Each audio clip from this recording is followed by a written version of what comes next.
well, this was obviously a great win for us. This is a tough place to play against a good team.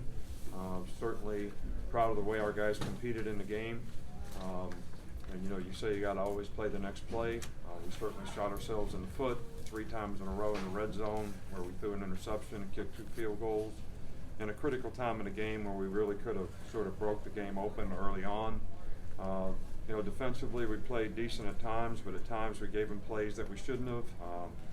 Let the quarterback scramble around a little bit too much in the game and didn't really finish the game with class in terms of, you know, being able to take the air out of it. Too many penalties. I mean, 11 penalties on the day.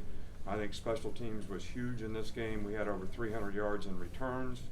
And, you know, the way I do math on that, whether you score touchdowns or not, every 100 yards you have in field position is, you know, worth 6 points. So that was huge in terms of the field position. It was huge in our, you know, ability to turn the field around and probably score points. But I felt like we did a lot of good things in the game today, and we obviously have things that we need to work on. We don't really have anybody significantly injured. Will Reichert will still be day-to-day as we go through and see how he feels next week, and Chris Owens should be able to start practicing a little bit more, but we'll just have to see how those guys, you know, go right now. But, you know, I was really proud of the way our team competed in the game. You know, they took the ball right down and scored the first, you know, drive of the game, and, you know, the players didn't reel, the players didn't get frustrated. They just made the adjustments that we need to make and, you know, played better, you know, right through the rest of the half. So, you know, a lot of good things in the game. Tough place to play. It's a great win for us, especially in our division. Coach, did you see anything during the bye week that led you to believe you'd have a big day with the returns? Look, people don't kick the ball to us very much. All right, so, I mean, we went through 6 games last year at the end of the season where we got 1 ball kicked to us that we could return on a kickoff return. They got to the point where they never would kick the ball to Waddle. Now, these guys have a great punter, and everybody asked me about a great punter, and my comment was, great punter is good for us because we'll get some return balls, and we got some. So he kicked it far, and we returned it far. So that's the way it goes. What happened at the end of the game with Devontae Smith? You know, basically he got hit, punched, and he retaliated. So, you know, we'll have to wait for the conference office and see what his status is. So it was offsetting fouls. Obviously their players shouldn't have punched him, but he also should have had the discipline not to hit him back, because that's a foul. We'd have got a 15-yard penalty, and that would have basically ended the game.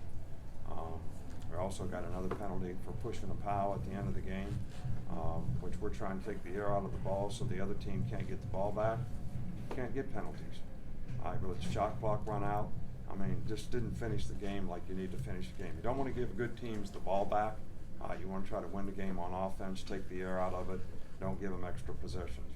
What did you think of your defense's ability to affect the quarterback today? We were better today until the end. I think we got a little bit tired. We got out of our rush lanes a little bit. This guy's a good athlete. He took off running a couple times for a couple big plays, which, you know, we have to do a better job of that. You know, our plan was to make this guy throw the ball from the pocket. That's what we wanted to do. We did not want him to do what he did last year, and he didn't for a long time, but then he did at the end of the game. What's your biggest takeaway with the win today? I'm sorry? What's your biggest takeaway from this win today? Well, you know, I sort of look at all the good things we did and try to build on those things. And I think when you're a coach, you're a critic to some degree in terms of looking at the things that you need to improve on and get better. And if players are really great competitors and want to be really good, they want you to do that. You know, they want you to tell them what they need to do to try to get better and what we need to do to try to get better. So the one thing that you have to remember about players is there's nobody that wants to do well more than they do. You know, fans have a tough time understanding that sometimes. I never have a tough time as coaches, but sometimes coaches do. Were you encouraged with what you saw from the running game? I'm sorry? Were you encouraged with what you saw from the running game, especially Najee Harris?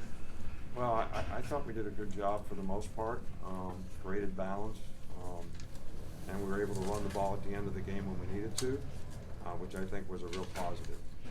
There was a play earlier in the game where Jerry and Tua didn't really seem to be on the same page down in the red zone. They kind of had words after, but then Jerry had a couple big catches later in the game. Just where do you think that connection is at this point between those two players? No, it's great.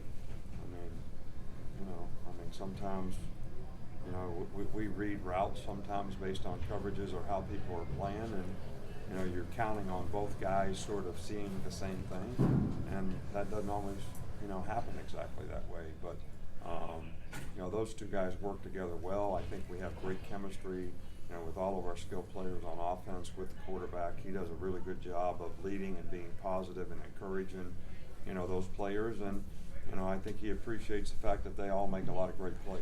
From what you saw, and I know you don't get to watch the offensive line closely, but how do you think Landon played?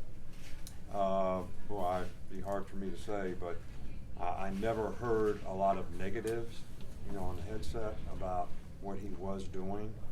We had one negative play where he pulled and, he got tripped up and fell down. That's about the only thing that I heard, so I'm assuming that he did pretty well. Nick, you mentioned the return game being big for you guys, but you also guys were able to keep them from starting deep. They were starting inside of their own 30 most of the day. I guess how big of that field position difference was it for you today?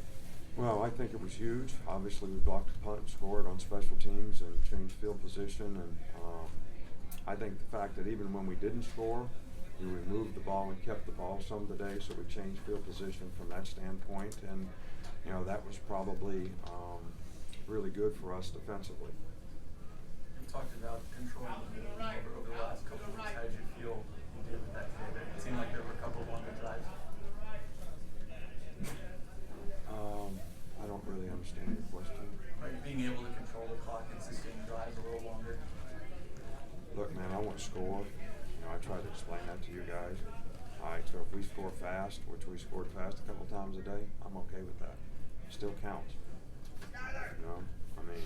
And I also said that we are not going to change the way we play offense because of some other part of our game. All right, so, I was glad that we were able to run the ball more effectively today, and hopefully we'll be able to create that balance in the future. But we're not trying to change the way that we play. Was Terrell more active today? Do you think, Joe Lewis? He seemed to have a good motor today. Well, his first game, he's really been able to practice and play. He practiced very sparingly before we played Ole Miss. He played, about half the time in the game, maybe not even that. But because he was able to practice a little bit more, I think he was, more active in the game today, probably more confident, probably more explosive because he was healthier. What were the adjustments made after that first possession when they drove down and scored? What you guys They put the formation into the boundary. They were running the ball a little bit out of some formations that we thought might be throwing formations, and so we just had to make some adjustments to formation in the boundary. We made a couple mental errors on the adjustments, which left people open. So, once our players settled into understanding what they were doing, then we at least took those things away. That they still throw and catch and the quarterback run a few times, yes. But even the 2 minutes before the half, we get 2 roughing the quarterback penalties, which is 30 yards of field position. So they end up getting a field goal out of it. So you just got to play smarter when it comes to those types of penalties, man. You can't give good people extra opportunities. Nick Tua became the school's all-time touchdown pass leader past A.J. McCarron. What does that milestone mean, if anything? Well, it means he's had a great career, to this point, and we certainly appreciate his competitive spirit, the way he prepares for games, his leadership, the way he practices, his ability to, help us score points on offense. It's very instinctive, so it means a lot from all that standpoint, but it also doesn't mean much when it comes to what are you going to do in the future. So, and I think he has an opportunity based on the kind of offensive team we have to have great production if he can continue to just stay focused, on, what we want to do. This is where, this very seat is where rat poison was born. All right, so I remember that 2 years ago. And when I hear things in the media about whether guys are first-round draft picks, or they're setting great records and all that type of thing, that's not really what I like for players to be focusing on right now. You know, you got to focus on what are you doing right now, not what's going to happen in the future, not really what happened in the past, but what can I learn from what's happened in the past? How can I affect what's going on right now? Because that's what's going to affect the future in a positive way. So that's how we want our players to think, regardless of how difficult you all make it for us sometimes with some of our players. All right, Coach. Thank you. All right? Thank you. Thank you. But I appreciate it. Appreciate